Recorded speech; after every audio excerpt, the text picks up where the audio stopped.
इस प्रोग्राम में एक दफ़ा फिर आपको खुशामदीद कहते हैं। नाज़रीन, ब्रेक पे जाने से पहले हमारी बात हो रही थी कराची के हालात के हवाले से, और अनफॉर्चुनेटली हमारे पास टाइम ज़रा कम था, नहीं तो फैसल सब्ज़वारी साहब से कुछ ज़रूर पूछते।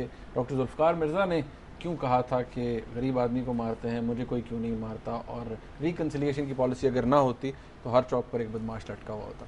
सेठी साहब, ये तो कराची के हवाले से हमने बात कह दी। हमारे मुल्क की हालात आप देखें ना, फेडरेशन की हम बात करते हैं, फेडरल गवर्नमेंट की बात करते हैं, तो आपके और मेरे हर दिल अजीज जनाब प्रेसिडेंट ऑफ पाकिस्तान जनाब जरदारी, बहुत ही कंट्रोवर्शियल, तुम्हारी शक्ल से लगता है कोई शरारत करने वाले हो। सेठी साहब, मैंने शरारत क्या करनी है, मैं तो आपको कुछ दिखाना है जो हमारे मुल्क की सियासत को ना उसने उस एक चीज ने, उस एक शेर ने इनकैप्सुलेट कर दिया है। अच्छा। सब कुछ उसके अंदर है। वाह। अब वो आप देखें और हमारे व्यूअर्स भी देखते हैं, और अगर जरूरत पड़ी तो हम उन्हें फिर दिखा देंगे। तो आइए जी देखते हैं, आप इसको बड़े गौर से देखिएगा और समझने की कोशिश कीजिए। कुछ उंज भी रावां औखियां सन, कुछ गल विच गम दा तौक भी सी, कुछ शहर दे लोग भी जालम सन, कुछ सानू मरण दा शौक भी सी। नाज़रीन, आपने मुलाहिज़ा किया, आपको समझ आ गया होगा।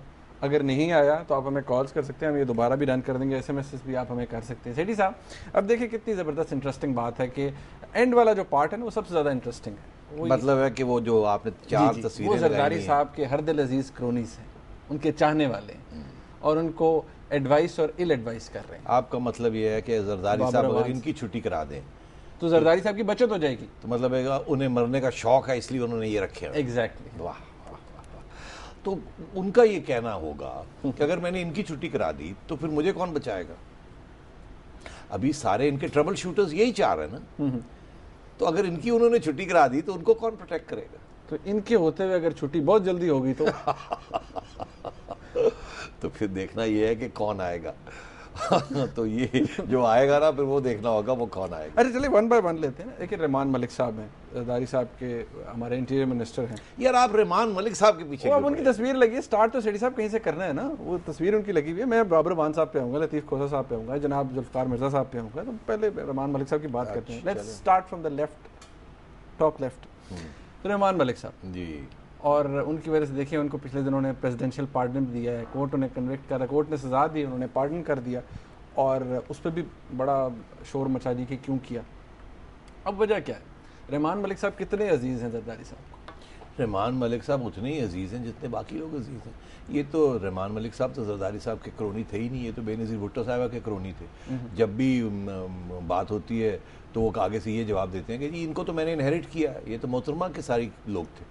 इनमें से सिर्फ मेरा ख्याल है मिर्ज़ा साहब हैं जो कि जरदारी साहब के असली क्रोनी। बाकी लॉयल्टीज तो रहमान मलिक साहब की है ना। नहीं, लॉयल्टीज तो पार्टी के साथ है और फिर अपने साथ है। रहमान मलिक साहब का पार्टी के साथ क्या ताल्लुक है सेठी साहब? अरे भाई 10 साल वो बेनज़ीर भुट्टो साहिबा के साथ पार्टी चलाते रहे हैं। एनआरओ की सारी नेगोशिएशंस रहमान मलिक ने की है। पार्टी के कई लोग रहमान मलिक साहब को पसंद ही नहीं करते, और बाहर हैं बैठे हुए, वो जरदारी साहब को भी नहीं पसंद करते। जो लोग बाहर बैठे हैं वो किसको पसंद करेंगे? पार्टी के अंदर बहुत से ऐसे लोग हैं सेठी साहब जो रहमान मलिक साहब को नहीं पसंद करते, जो जरदारी साहब के बहुत करीब है लेकिन रहमान मलिक साहब को पसंद नहीं करते। सही है, ऐसी बात सही है, बिकॉज पार्टी आफ्टर ऑल तो अभी भी बेनज़ीर भुट्टो साहब एग्जैक्टली उन्हीं के नाम पे चल रही है। तो रहमान मलिक साहब जो हैं वो काफ़ी सीक्रेट्स हैं उनके पास, और काफ़ी करता धरता शख्स हैं, और उन्होंने बड़े अपने तल्लुकात बना के रखे हुए हैं हर किस्म के इन्फ्लुएंशियल प्लेयर के साथ। इसलिए जाहिर है, देखो यार मुनीब तुम हंस रहे हो, बात यह है कि अगर रहमान मलिक यूजफुल ना होते तो जरदारी क्यों रखते? बेनज़ीर भुट्टो साहिबा के साथ तो बड़ी चीजें थी। बिल्कुल बिल्कुल। इनके साथ क्या था? कुछ बात होगी ना, तो आप पता करें क्या बात है। मुझे क्यों पूछते? अच्छा नहीं, जारी बात सेठी साहब, आपको पूछना, यू आर द एक्सपर्ट, आप एक्सेस बैगेज ये नहीं है। अच्छा, दूसरी तरफ हम आ जाते हैं सेनेटर डॉक्टर बाबर वान साहब। मैं सिर्फ ये कह दूं कि जब भी ट्रबल शूटिंग करनी होती है, हाँ जी, रहमान मलिक साहब जाके हर बात करते हैं ना। रहमान मलिक साहब जरदारी साहब के चौधरी शुजात है ना, वो हर जगह मिट्टी डाल देते हैं। नहीं, वो जाहिर नहीं, वो मिट्टी भी डालते हैं और कुछ नहीं, वो सारा वो मना लेते हैं ना। ट्रबल शूटर मतलब है कि वो कभी इधर जा रहे होते हैं, कभी इधर जा रहे हैं, हर चीज में उनका हाथ है। चौधरी शुजात साहब के बारे में ये बात मशहूर है कि इज एन एक्सीलेंट नेगोशिएटर। अच्छा, तो मेरे ख्याल में रहमान मलिक साहब भी क्वालिफाई करते हैं, वो भी नेगोशिएटर तो हर जगह पे पहुंचे हुए होते हैं। अल्ताफ भाई से भी वही बात करने जाते हैं, इधर पंजाब में कुछ हो जाए तो शहबाज शरीफ साहब के साथ बात करने आ जाते हैं, फौज के साथ भी वही बात करते हैं, एम्बेसडर एन पैटरसन के साथ भी बड़े आना जाना उठना बैठना, तो हर जगह पे वो रहमान मलिक साहब आते जाते हैं। अच्छा, पता नहीं, अब वो और बात है कि कोई रिजल्ट्स नहीं नजर आते, मगर आना जाना तो उनका बहुत है, आनियाँ जानियाँ बहुत हैं। अच्छा, वो बाबर अवान साहब की बात करते हैं। हाँ। बाबर अवान साहब हमारे फेडरल लॉ मिनिस्टर हैं और कानूनी जो मशवरे हैं वो सारे देते हैं, और अब लोग कहना शुरू हो गए कि वो गैर कानूनी मशवरे देते हैं। नहीं, मगर बाबर अवान साहब, अब आपने बात कर ही ली तो साथ वो खोसा साहब भी हैं। हाँ जी, वो अब बाबर अवान साहब और खोसा साहब की लगती नहीं, वो आप देख रहे हैं उनके अपने अपने ग्रुप्स बन गए हैं वकला हजरात के अंदर, और वो एक्चुअली पार्टी को काफ़ी नुकसान हो रहा है क्योंकि इन फाइटिंग बहुत सी हो रही है, और मगर वो दोनों अपने अपने लेके चल रहे हैं, तो और जरदारी साहब कुछ नहीं कर सकते। इन कमाल महारत है, कोर्ट को दोनों ही मिसलीड करते हैं। कोर्ट को कौन नहीं मिसलीड करता, सारे मिसलीड करते हैं कोर्ट को। सिर्फ ये नहीं, पुराने ज़माने की बातें भी देख लेना, एग्जीक्यूटिव की तरफ से जो भी आएगा वो कोर्ट को मिसलीड करेगा। अच्छा, ये चलिए, अब दोनों का आपने बता दिया। डॉक्टर जुल्फ़िकार मिर्ज़ा साहब जरदारी साहब के बहुत करीबी दोस्तों में से हैं, और जब स्टेटमेंट देते हैं तो बड़े ज़ोरदार तरीके से देते हैं। इल्ज़ाम ये भी है कि बिजनेस पार्टनर भी हैं, कोई एक आध शुगर मिल, कुछ प्रॉपर्टी डील्स, उसके अंदर ये शायद ये या इनके लोग को फ्रंटमैन है, पीछे जरदारी साहब का नाम लिया जाता है, तो बड़ी पुरानी इनका रिश्ता है जरदारी साहब का और मिर्ज़ा साहब का।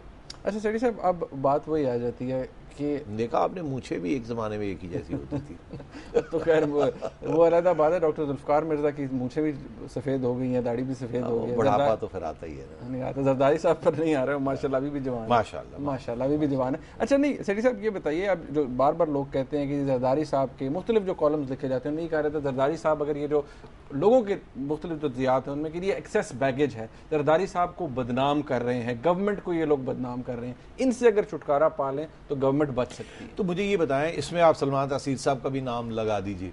अब बड़ी इंटरेस्टिंग बात है, जो लोग लड़ते हैं ऑपोजिशन के साथ, कराची में MQM के साथ लड़ने के लिए मिर्ज़ा साहब मिलते हैं, पंजाब में लड़ने के लिए सलमान तासीर साहब मिलते हैं, जहांगीर बदर साहब नहीं लड़ेंगे शरीफ ब्रदर्स के साथ, सलमान तासीर लड़ेगा।